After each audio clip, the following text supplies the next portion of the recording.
Matthew 22, the parable of the wedding banquet. Jesus spoke to them again in parables, saying, "The kingdom of heaven is like a king who prepared a wedding banquet for his son. He sent his servants to those who had been invited to the banquet to tell them to come, but they refused to come.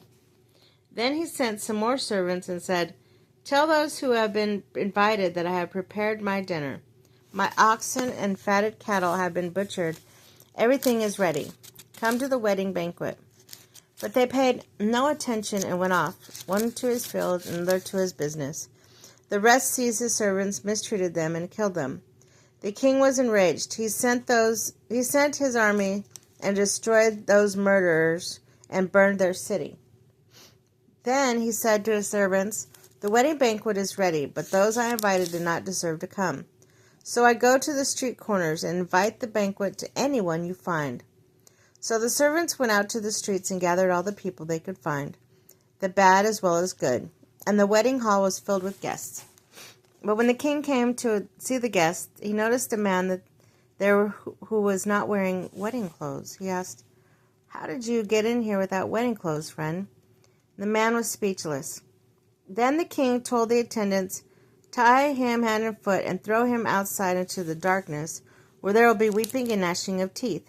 For many are invited, but few are chosen.'" Paying the imperial tax to Caesar. Then the Pharisees went out and laid plans to trap him in his words. They sent their disciples to him along with the Herodians. "Teacher," they said, "we know that you are a man of integrity and that you teach the way of God in accordance with the truth. You aren't swayed by others because you pay no attention to who they are. Tell us then, what is your opinion? Is it right to pay the imperial tax to Caesar or not?"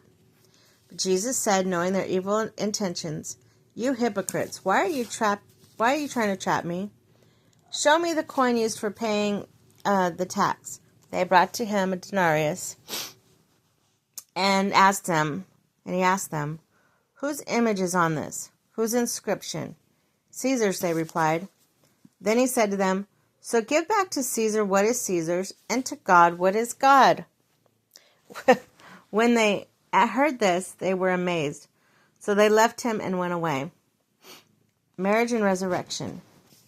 At the same day, the Sadducees, who say there is no resurrection, came to him with a question. "Teacher," they said, "Moses told us that if a man dies without having children, his brother must marry the widow and raise up offspring for him. Now there was 7 brothers among us. The first one had married and died. Since he had no children, he left his wife and to his brother. So the same thing happened to the second and third brother, right on down to the 7th. Finally, the woman died. Now then, at the resurrection, whose wife will she be of the 7, since all of them were married to her?" Jesus replied, "You are in error because you do not know the scriptures or power of God. At the resurrection, people will neither marry nor will be given in marriage. They will be like angels in heaven. But about the resurrection of the dead, have you not read what God said to you? 'I am the God of Abraham, the God of Isaac, and the God of Jacob.' He is not the God of the dead, but of the living." When the crowds heard this, they were astonished at his teaching. The Great Commandment.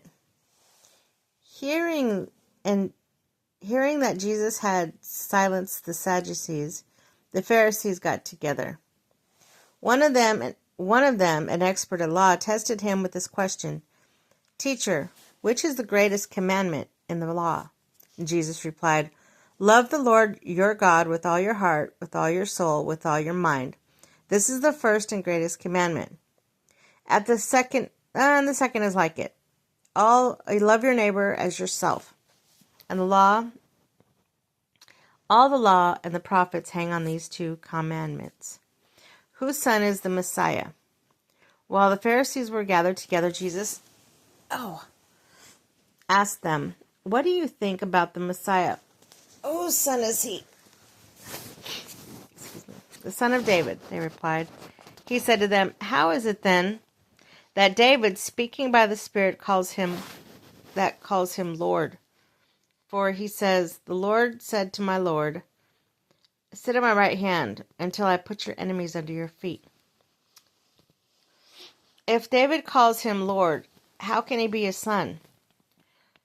No one could say a word in reply. And from that day, no one dared ask him any more questions.